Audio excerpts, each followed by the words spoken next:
Muchas gracias por acompañarnos casi 15 días después de nuestro último encuentro. Ya Baruch Hashem un tanto más recuperados, no del todo, pero Baruch Hashem ya ahora podemos estar frente a ustedes y poder hablar y poder expresarnos como lo hubiéramos deseado en su momento.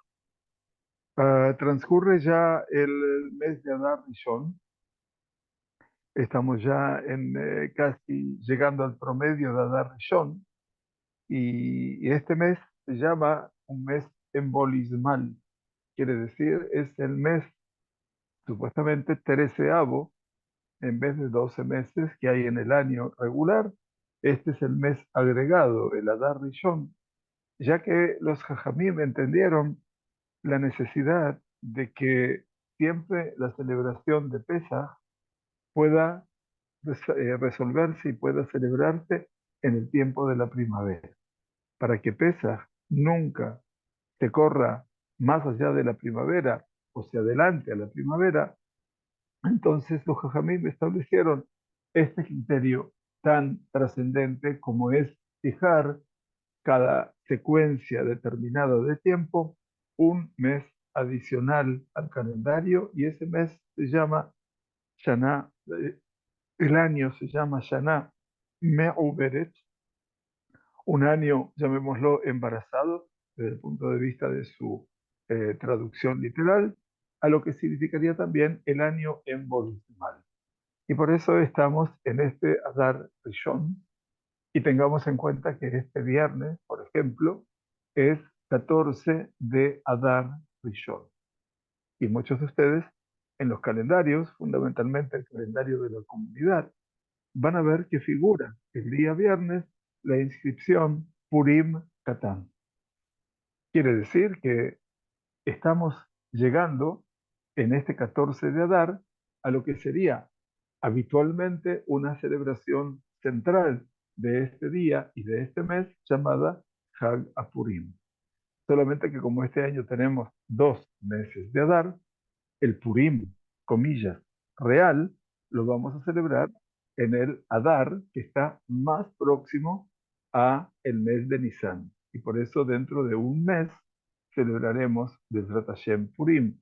También aquí en comunidad, esto es sábado 23 de marzo, si no me equivoco, y el domingo 24 de marzo, Bezrat Hashem, aquí en el seno de la comunidad Torah Bejaín, con favor de Dios. Muy bien, entonces, superado esta explicación de este movimiento tan importante del calendario, este viernes no hacemos nada especial con respecto a qué es Purim Katán. Al ser Katán, vendría a ser una expresión mínima de lo que representa Purim como expresión máxima de alegría. Y por lo tanto, lo que sobresale de este día viernes es en la tefilá, precisamente en la tefilá del viernes a la mañana, que es una tefilá habitual de días de semana. Entonces, solemos decir siempre en la plegaria matutina y en la plegaria de la tarde, una plegaria llamada Tajanun. En este caso es una plegaria en la cual le pedimos al Todopoderoso perdón por nuestras fallas, por nuestras transgresiones, por nuestras malas acciones o por nuestros malos pensamientos. Y en última instancia, esta oración de Tajanún, este viernes que viene, no se va a decir. ¿Por qué? Porque es Purim Katán, porque es un Purim pequeño, y entonces como que nos estamos recordando que dentro de un mes llegaremos a esa fiesta tan espectacular, tan simple y tan contundente, donde pasamos de la expresión del dolor, de la angustia y casi de la desesperación hacia un tiempo de luz, de dignidad, de recuperación física y espiritual por parte del pueblo judío. Por cierto que en todas las ciudades amuralladas, la que nos queda hoy como referencia es Jerusalén, van a ver que en el calendario, y si se fijan en el calendario comunitario, espero que la mayor parte de ustedes lo tengan, si no tenemos aquí algunos más para repartir, eh, en el calendario comunitario figura que en Shabbat es Shushan Purim, quiere decir la fiesta de Purim que le cupo celebrar a los judíos que vivían en la capital del imperio persa y que era la ciudad de Shushan. Y entonces se llama este Shabbat que viene Shoshan Purim Katán, también pequeño. No hay ninguna manifestación, simplemente Shabbat, por supuesto, es un día de alegría, de celebración.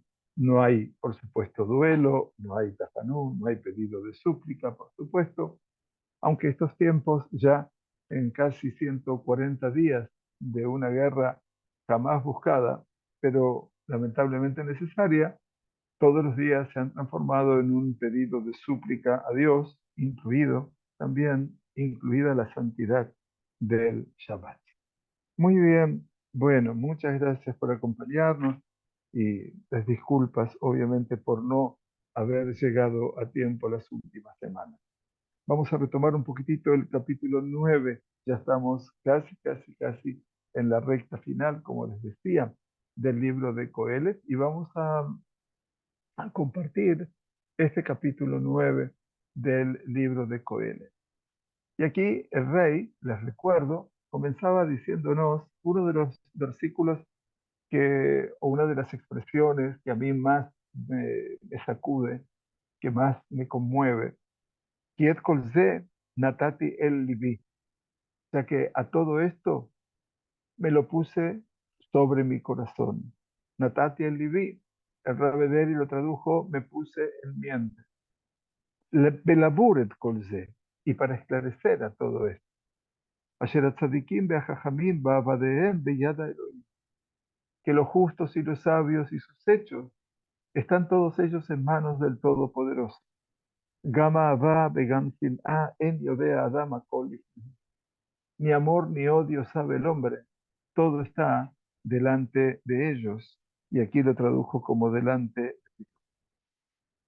Lo primero que decíamos en este versículo, obviamente, es una continuación, obviamente, de todo este aspecto reflexivo que acompaña al rey Salomón a lo largo de este diario personal, vuelvo a repetir, el cual hay que leerlo cada día y hay que reescribirlo cada día. Creo que nosotros, los seres humanos, tenemos esa virtud de poder reescribir las cosas que sentimos que necesitamos reescribir. Yo no diría nunca borrar, porque borrar no es la actitud que nos ayude a crecer, sino precisamente volver a pasar por el texto, volver a pasar por la letra, volver a pasar por los hechos, como ustedes lo quieran redefinir. Y en última instancia es la tarea correctiva, el volver a escribir, que es la tarea inacabable del ser sapiente, del ser que piensa. Y entonces, a veces el rey nos decía que el ser humano no puede saber todo. Desde ya, el intento nuestro es querer saber todo. Y sabemos entonces que los justos, los sabios y sus hechos, todo eso está, dice él, en manos de Dios.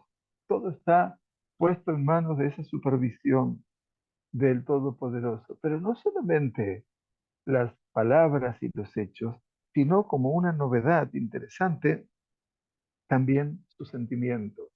También todo lo que representa la expansión del ser humano y sus sentimientos. Y por eso dice, En Yodea Adam Akol Lifnehem. Dice, ninguno de nosotros, más allá de cualquier realidad que nos abrace la sabiduría, está todo, dice, las causas verdaderas no se conocen. Y entonces, ¿por qué pasa que una persona quiere a una persona y por qué rechaza a la otra persona? ¿Por qué alienta a una persona y por qué, obviamente, desplaza a otra persona? ¿Por qué surge todo esto? ¿Por qué surgen esos sentimientos antagónicos? Pregunta el rey. Dice, bueno, si quisiéramos comprendernos, podríamos entonces saber de que, bueno, la vida nos lleva a encuentros que son los más felices del tiempo que nos toca vivir y a veces a desencuentros en los cuales sentimos que y la distancia, y la lejanía, y la incomprensión también forman parte de todo eso. El rey Coelho dice, bueno, todo esto tenemos que saber que está en manos de un creador.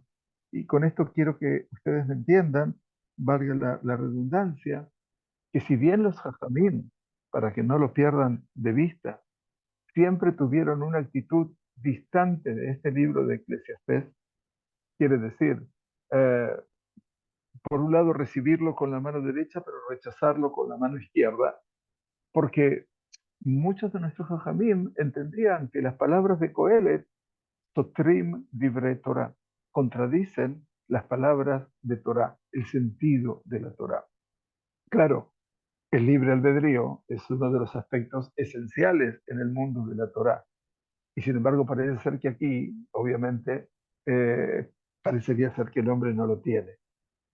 Pero yo creo, si me permiten, queridos míos, queridas mías, eh, el hecho de que yo lo pueda pensar y lo pueda escribir y que pueda volver a mi diario de ayer en el día de hoy y que mañana yo pueda volver a releer lo que hoy pasó en mi vida, también eso me permite a mí un análisis renovado, una nueva lectura. Y eso me implica a mí que tal vez la posibilidad de poder modificar y de poder cambiar está al alcance de mi mano.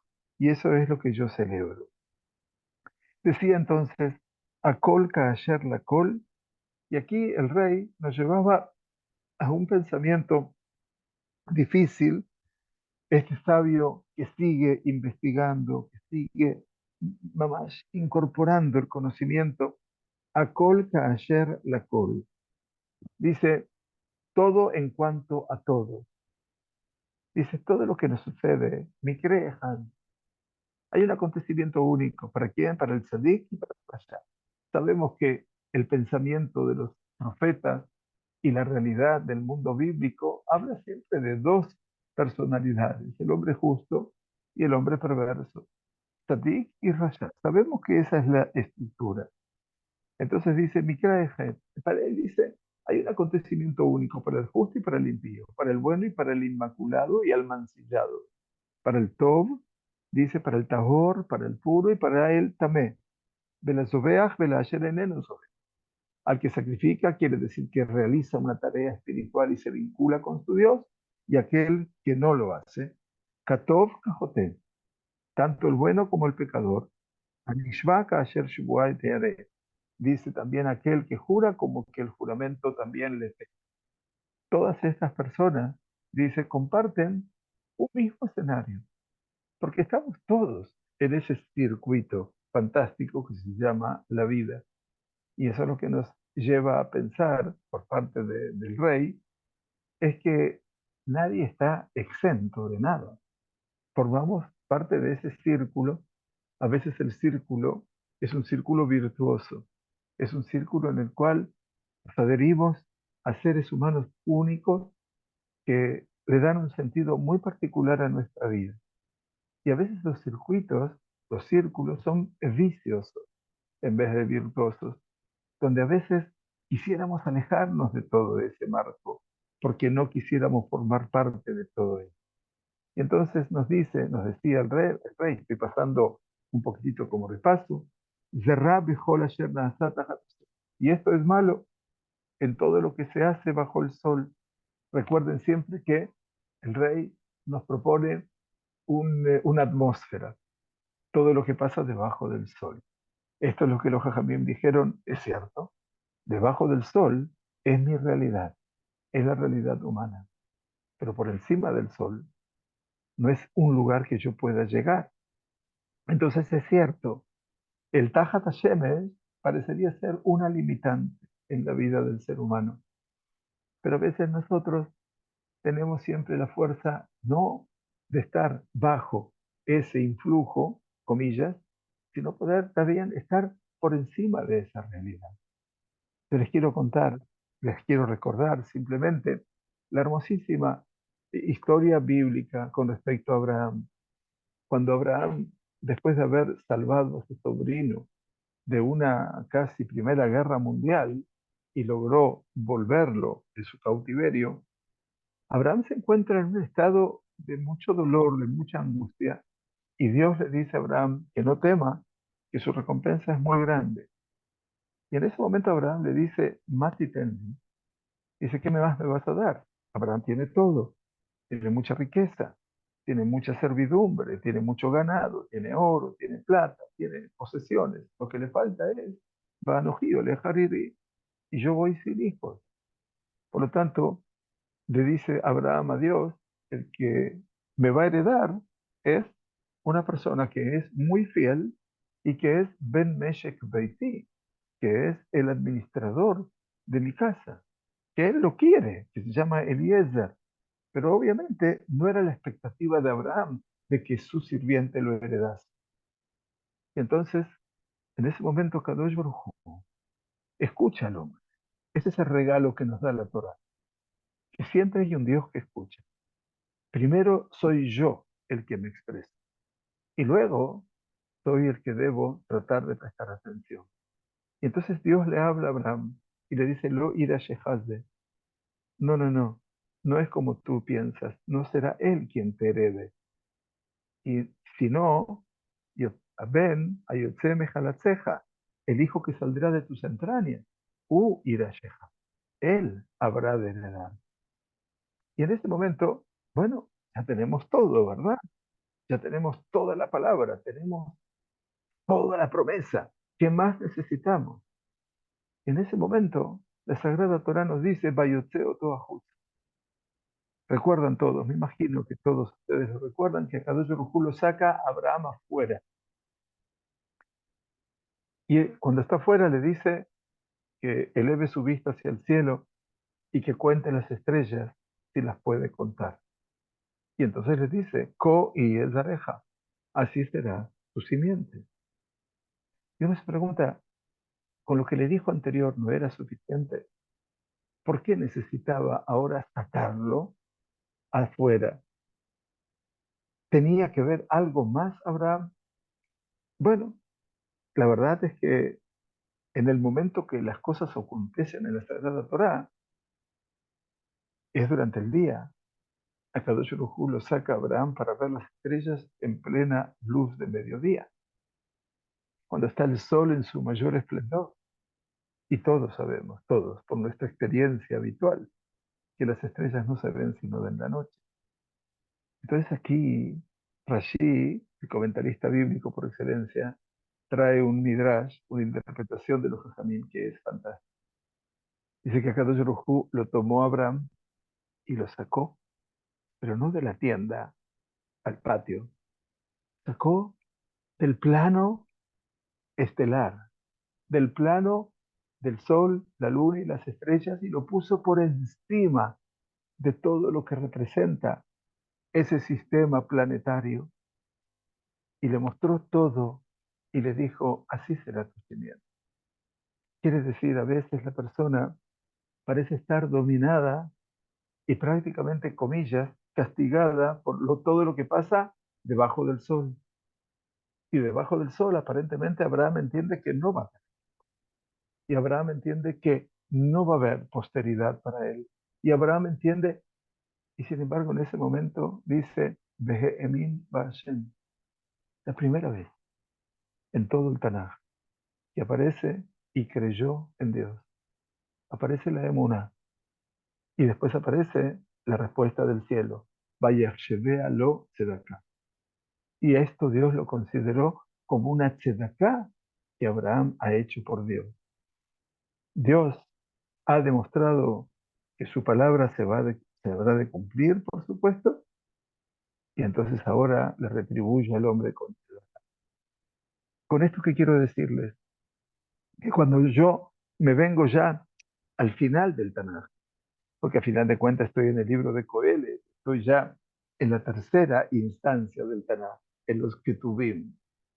De repente, el texto bíblico me vuelve con tanta fuerza, con tanta solidaridad y con tanta solidez, las dos cosas quería decir, para saber que a veces uno piensa que las cosas no son como nosotros queremos o como quisiéramos que fuesen.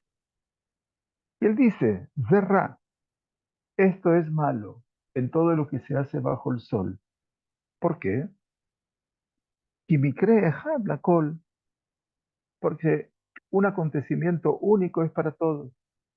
Es verdad. Si lo tomamos desde el punto de vista de la biología, desde el punto de vista de lo físico, no hay ninguna duda. Así como en el mundo de la naturaleza y en el mundo animal, también en el mundo humano se produce el nacimiento, el desarrollo, el crecimiento, todo lo que quieran. Y después también aparece el acontecimiento único, que es la muerte. Pero esto no es tan solo una, como decía Freud en su momento, que la vida es la preparación para la muerte. Yo creo que la vida es una preparación para la vida, para poder crecer, para poder creer, para poder crecer en esa emuná.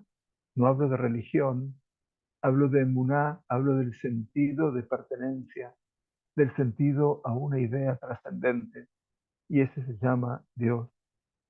Y que cuando yo puedo desarrollar dentro de mí la emuná, lo que recibo como contraparte del cielo se llama tzedaká.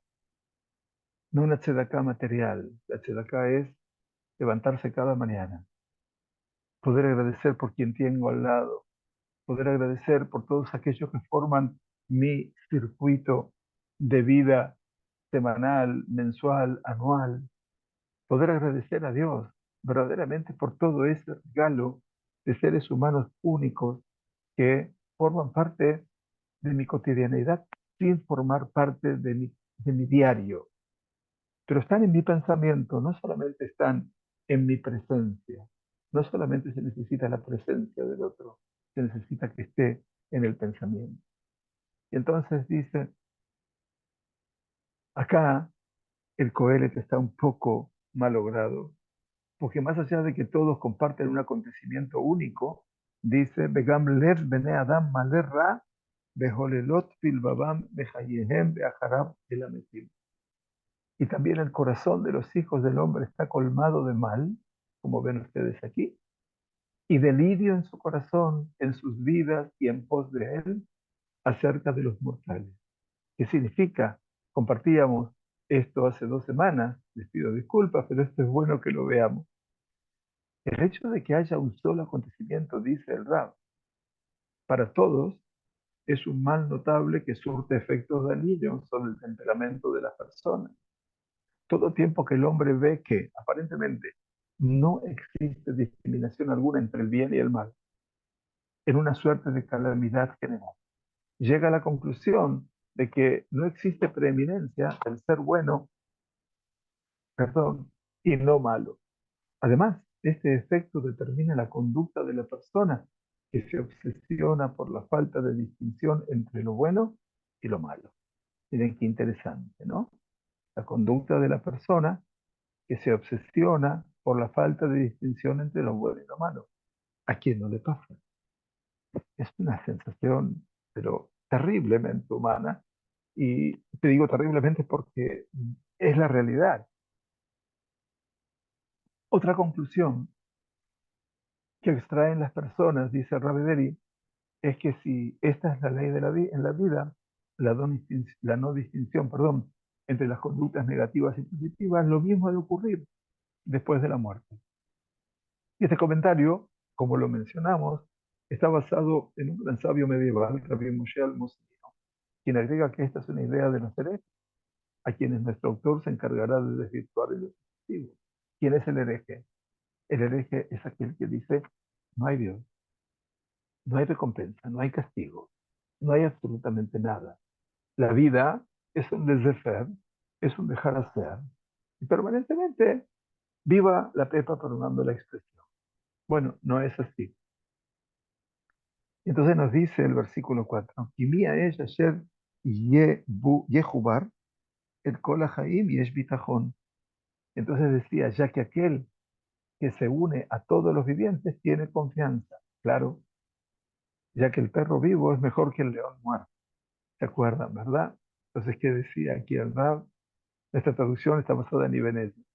A pesar de ser insignificante en comparación al león, el perro es superior cuando el león está muerto. Por otra parte, no olvidemos que estos son los avatares de la vida, donde se puede hallar al león, que representa al poderoso, terminado y derrotado, mientras que el perro, que representa al débil, sigue viviendo. Tal vez nuestro autor, dice Rab, esté insinuando que la vida se asemeja a los platillos de una balanza. Ora el león es quien domina la escena, ora es el perro el que la domina. La conclusión: puede llegar el momento en que nuestra vida, en que seamos los leones de la escena, pero prestemos atención para cuando llegue el momento en que seamos los débiles, o cuando seamos personas sin importancia o peso social. ¿Se acuerdan de esto? Y esto es parte de una realidad que, que bueno, cuando alguien es trascendente para otro, obviamente, y cuando deja de serlo, es esos platillos de la balanza que está diciendo el Ibn forman parte de la vida y tenemos que estar preparados para esa realidad. Yo no creo que esa realidad nos deba insumir en un pensamiento negativo. No, las experiencias de la vida cotidiana nos llevan a esa realidad. Y la verdad es bueno, felices de nosotros los que podemos sostener un vínculo. Felices. Yo digo, no hay nada más feliz, más hermoso de poder sostener los vínculos, no solamente entre hermanos o entre familias, sino poder sostener los vínculos con aquellos, comillas, desconocidos que de repente entraron a formar parte de la vida de uno y que son trascendentes para uno. Y que sin embargo, a veces uno, ¿cómo mide esas presencias? La mide si está siempre. Como yo digo, un buen amigo es aquel que cuando te encuentres con él, aún después de haber pasado tanto y tanto tiempo, te va a confundir en un abrazo y no tiene reclamos para contigo. Y eso es maravilloso, porque en última instancia eso habla verdaderamente de una inversión que hemos hecho a lo largo de una vida, sin esperar a cambio de eso nada. Porque la verdad es que sería el vaya Shevea Lot Tzedakah, es poder construir nuestra vida en función de esa Tzedakah que Akadosh Baruj Hu hace con nosotros y que nosotros la podemos transformar en lo vincular para con los otros. Quiere decir la tzedakah, y no necesariamente estoy hablando, por supuesto, ustedes entienden, del mundo material. Dice el versículo 5, "Ki ahaim yodeim sheyamutu ve'ametim einam yodeim me'uma". Pues los vivientes saben que habrán de morir, hasta que los muertos ya no saben nada. Y dice algo más, "Ve'ein lo en ot laem sahar, ki nishkar zihtam". Y no tienen más retribución, sahar es recompensa, ya que se ha olvidado su memoria. ¿Qué quiere decir esto? Obviamente está diciendo, obviamente, un golpe muy bajo. Entonces, ¿cómo vamos a entender esto? Compartimos esto. Dice, ya que los vivientes, por más necios que fueren, saben que habrán de morir, mientras que los muertos, aun si fuesen sabios, no saben nada y no tienen que esperar, ya que han sido olvidados su nombre y su memoria. Este es la realidad, dice el Ibn Ezra. Quien lo escribe un sabio. Por supuesto, también este versículo es explicativo del versículo 3, que representa el pensamiento delirante de los herejes. Esto lo dice el rabí Almosnino. Claro, porque esto contradice, obviamente, principios fundamentales de la Sagrada Torah. Primero y principal, sabemos, pues los vivientes sabrán que habrán de morir. Sí, bueno, la Sagrada Torah lo dice, lo afirma con el Kadosh Baruj Hu cuando le dice a Adam Arishon, y aparata, vele afarta porque del polvo eres y al polvo regresará. Lo que pasa es que cuando hablamos después la segunda parte del versículo, se llama el segundo hemistiquio, mientras que los muertos no saben nada y no tienen más retribución. Aquí, mis queridos, podemos entender que es un pensamiento que ya está con el cofer, con aquel que niega lo esencial, aquel que niega la existencia de Dios. ¿Por qué? Los muertos no saben nada, es cierto, no tienen lo que esperar, aparentemente. Sin embargo, no tienen más retribución. ¿Y qué pasa con la idea del Olam Abba? ¿Qué pasa con esa idea, perdón, de lo que es el mundo venidero? Aquello que representa un escenario distinto, distante, incógnito, pero que en última instancia nos permite a nosotros entender de que, bueno, uno siempre se pregunta si hay vida después de la vida. Bueno, es una pregunta. El rey Coelet dice que no. Y este es un punto en el cual, obviamente, en algún momento volverá sobre él. Y entonces llegamos ya casi al versículo último que estudiamos hace 2 semanas. Gama Abatam, Gam Sinatan, tanto su amor como su odio, como su celo, ya se ha perdido. Todo lo que era la vitalidad de los seres vivos. Vejele que en la em ot beolam, y porción no tiene más jamás en todo lo que se hace bajo el sol. Hasta aquí entonces llegaba esta reflexión sobre la vida, sobre cómo indagar la existencia, cómo a veces no encontrar la respuesta esperanzadora que quisiera encontrar. Y aquí es cuando yo les pido es que, bueno, entiendan al ser humano una cosa que escribió en la mañana y ahora está escribiendo al atardecer. Entonces a veces cada, así como en la obra Tevi el lechero, si se acuerdan, el violinista en el tejado, se llamaba, había una canción muy bonita que hablaba de amanecer y atardecer, ¿no? Y yo creo que el amanecer y el atardecer representan dos tiempos únicos, en el cual, curiosamente, son los dos tiempos en los cuales nosotros nos vinculamos por excelencia con el Todopoderoso al decir Shema Israel 2 veces al día, en el amanecer y en el atardecer, el anochecer, Boker Ba'erev.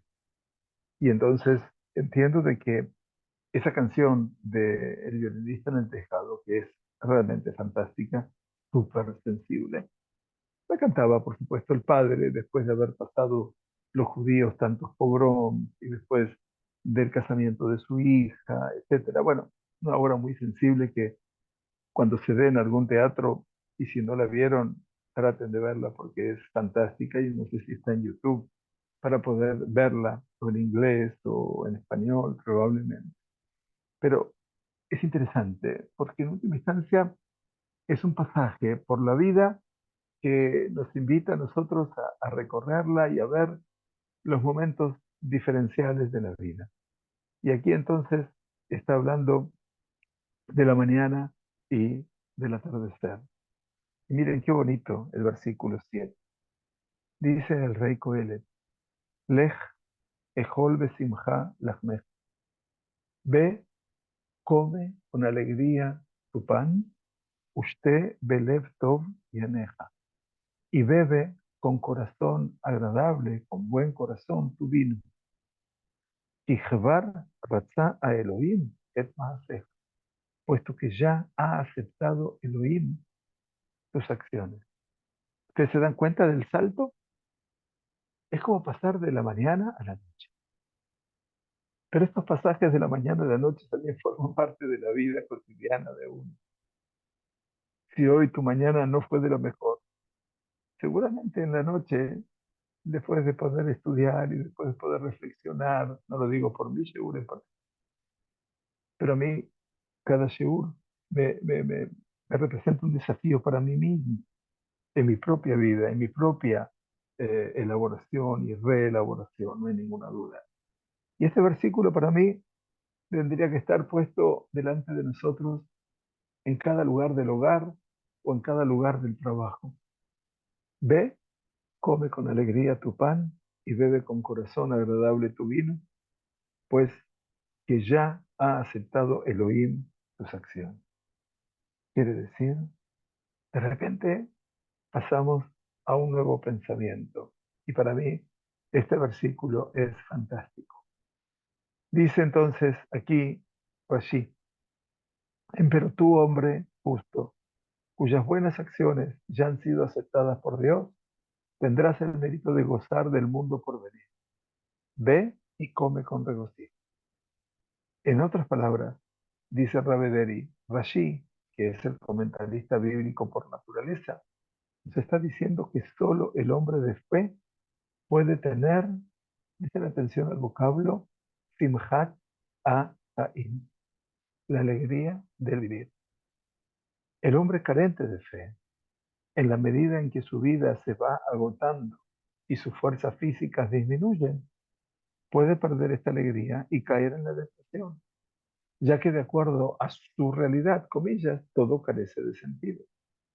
Rabbi Moshe Almosnino, que ustedes ven cómo lo cita el Rabbi, acota que el versículo 7 es una suerte de alegato contra el ascetismo y la abstinencia. El ascetismo y la abstinencia quiere decir los que ayunan, los que se castigan con abstinencias, etc. La vida está para disfrutar, la vida necesita ser disfrutada. En síntesis, la vida tiene que ser vivida con alegría y éticamente. Por eso dice, come tu pan, lajmeja. Lajmeja quiere decir tu pan ganado por ti mismo. Y bebe tu vino adquirido por ti. En otro orden de cosas, en el Mazor de Yom Kippur, de acuerdo a la usanza sefaradí, este versículo es cantado 3 veces por el Hazán después de la finalización de la oración de Neila. ¿Sabían? Es muy bonito, pero cuando terminamos la oración de Neila, que es la clave, el cierre, ¿no? Es como que ya se termina el Yom Kippur y entonces el mensaje que trae la tradición sefaradí es ahora ve, come con alegría tu pan y bebe con corazón agradable tu vino. Se termina el ayuno, ¿verdad? Porque ya ha aceptado Hashem tus acciones. Esa es la forma de poder resolver un día que no es un día simple, que es un día más que trascendente, es el tiempo en el cual nosotros sentimos que hemos pedido a lo largo de 25 horas, conscientes o no conscientes, por un regalo básico, que es el hecho de que podamos seguir con un estado de salud física y espiritual, por lo menos equilibrado. Y eso ya de por sí es un regalo. Entonces nos dice el rey Coelet, Bejol et iyu begadeja levanim. En toda hora hayan de estar tus ropajes blancos. ¿Qué significa? Que tus ropas sean blancas. ¿Y qué más? Beshemen al rosheja al yachar. Y el óleo sobre tu cabeza que no haya de faltar. ¿Qué significa esto? Hay un error de escritura aquí, mala traducción para que vean. No vaya de faltar o no haya de faltar. Seguramente para mí tiene que ser no haya de faltar. Es bonito el paso que este. Entonces dice que, ¿qué nos está pidiendo el rey Coelet aquí? Miren, en el versículo anterior, dice Ravederi, el autor invita a comer y a beber con alegría, mientras que ahora en el versículo 8 se va a ocupar de la vestimenta y de los aceites, no de los aceites. En otras palabras, Coelet está expresando la verdadera posición bíblica, presten atención, en contra del ascetismo. El ascetismo, el castigarse con ayunos, infligirse castigos corporales, etcétera, no es alcanzar a Bodat Hashem. A nada conducen la depresión, la dieta de sufrimiento y los harapos como ropaje. El profeta Joel, un profeta de los 12 profetas menores, ya lo había proclamado cuando dijo, rasgad vuestro corazón y no vuestras ropas. La teshuvá es que podamos rasgar el corazón, no la ropa. También lo expresó el salmista, el rey David, cuando cantó ante Dios diciendo un corazón quebrantado y contrito, Elohim no habrás de menospreciar. Lev Shabur Benitke. Por lo tanto, Akadosh Baruj Hu está viendo aquel lugar que a veces para nosotros se ha transformado en un espacio de desazón, de dolor, de angustia, y sin embargo Kadosh Baruj Hu lo está viendo. También lo expresó el salmista, dijimos. Por supuesto, los ropajes blancos representan la ética interior reflejada por ropas inmaculadamente blancas, queriendo decir que tus acciones no sean mancilladas. Ustedes se darán cuenta, ¿no? Cómo todo esto después pasa a la costumbre, porque si alguien me va a decir, se va a dar cuenta, y la experiencia es que la mayor parte de las mujeres en el día de Yom Kippur se visten de blanco, ¿verdad? Que todas tus ropas sean blancas. Entonces, si el día de Yom Kippur nos está regalando a nosotros esa posibilidad de volver con el corazón verdaderamente a Dios, entonces es la ética interior. El hombre de por sí está en blanco porque todo el día, desde la noche de Yom Kippur hasta la noche que termina Yom Kippur, está envuelto en su talit blanco. No hace falta que yo tenga un traje blanco, pero si estoy con mi talit puesto sobre mí, y mi talit en particular es blanco, o la mayor parte de los talitot, más allá de sus rayas negras azules, se dan cuenta de lo hermoso que es esto. Porque en última instancia todo esto pasa a ese día.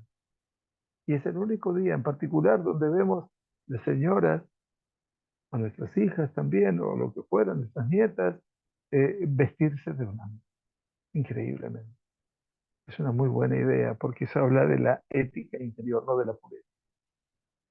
Queriendo decir que tus acciones no sean mancilladas. Rashi, volvemos a mencionar a Rashi, interpreta alegóricamente este versículo diciendo que, ya que la persona no sabe cuándo llegará a su fin terrenal, debe estar permanentemente envuelto en ropajes blancos. Es otra realidad. O sea, ocupado en acciones meritorias, la ropa blanca, para que el fin de su vida no lo sorprenda con las manos mancilladas, no mandiladas, con las vicisitudes del agobio de la dimensión material de la vida. Bien, también es una buena forma. Entonces, también cuando la novia entra vestida de blanco, por supuesto todo el mundo la asocia con la pureza, pero miren el pasú, o sea, el pasú dice, por repetir, en toda hora hayan de estar tus ropajes blancos. Que podamos vincularnos con esa realidad que realmente es muy, muy bonita. Y para cerrar este, esta parte, no todo el capítulo, otro de los pesukim que lo tendría que poner cada uno delante suyo. Re'ejaim imaisha asher ahavta. Re'ejaim, mira la vida con la mujer a quien amas. Kol yemei hebleja, todos los días de la absurdidad de tu vida. Porque acuérdense que el Coelet sigue hablando de que dura poco, eso es absurdo, porque esto debería ser una eternidad. Asher Natan leja tajat hashemesh kol yemei hebleja, que te ha dado bajo el sol todos los días de tu absurdidad. Ki hu chelkeja bajaim uba'amaleja, ya que esto es tu porción en la vida, uba'amalja, en tu trabajo, tu agobio, tu esfuerzo. Asher ata amel tajat Hashem. Quiere decir que tú te esfuerzas bajo el sol. Qué bonito. Bueno, ¿hay algo que regarle al Coelet en todo esto? Bueno, veamos lo que dice el Rab. En este versículo, el autor está pidiendo al hombre que despose a una mujer y que no yerre en pos de mujer extraña. Y todo lo bueno que puedas hacer en este mundo, has de hacerlo, ya que el mundo por venir no es un mundo de acción, sino más bien un mundo de la retribución. Todo lo que hay que hacer está acá, en este mundo. La interpretación correcta es que los versículos anteriores y posteriores a este conforman una sola unidad temática cuyo centro de interés es la meditación del corazón de los hombres. Como si el autor estuviera hablando con lo íntimo de su ser y le dijera su intimidad, come y bebe y revístete con ropajes impecables y acicálate siempre con óleos y ungüentos. Regocijare con la mujer, regocijarte con la mujer por la que sientes pasión. Y todos estos son placeres para el cuerpo solamente, dice Ibn. Por su parte, el autor de Yedé Moshe ve es el rabino Almosnil, ve en estas palabras recomendación para una vida monogámica de amor y hermandad. Ese es el significado. Mira la vida con una mujer a quien todos los días de la absurdidad de tu vida, todos los días de tu absurdidad. Referencia literaria decía a lo efímero que es el paso por la vida. Y un versículo más para cerrar otra de las unidades. Nos dice, Kol asher tintzaya dejala azot de kojajá, todo lo que haya tu poder para hacer en tu vigor, hazlo.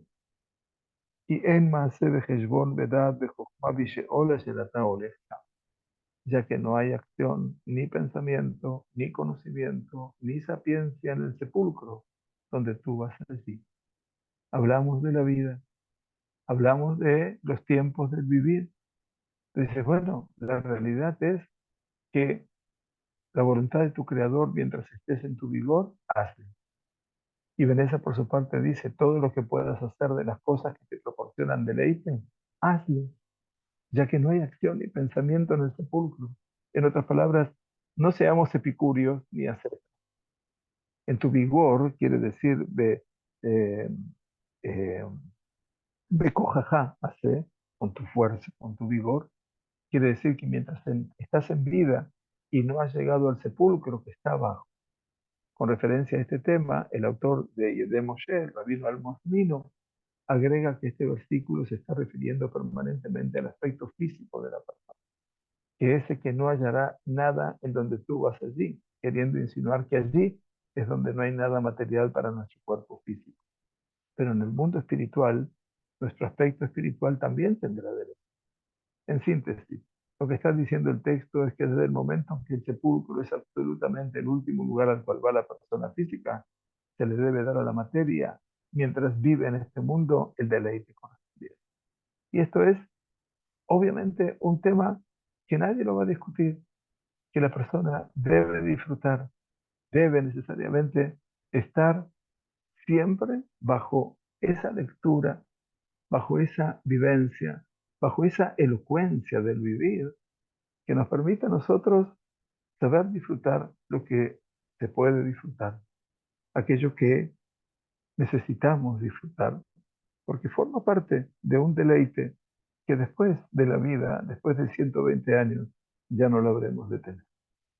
Y así entonces hoy llegamos a una buena parte de este capítulo 9, donde nos queda ya la última sección para ingresar ya en el capítulo 10 del libro de Coelet.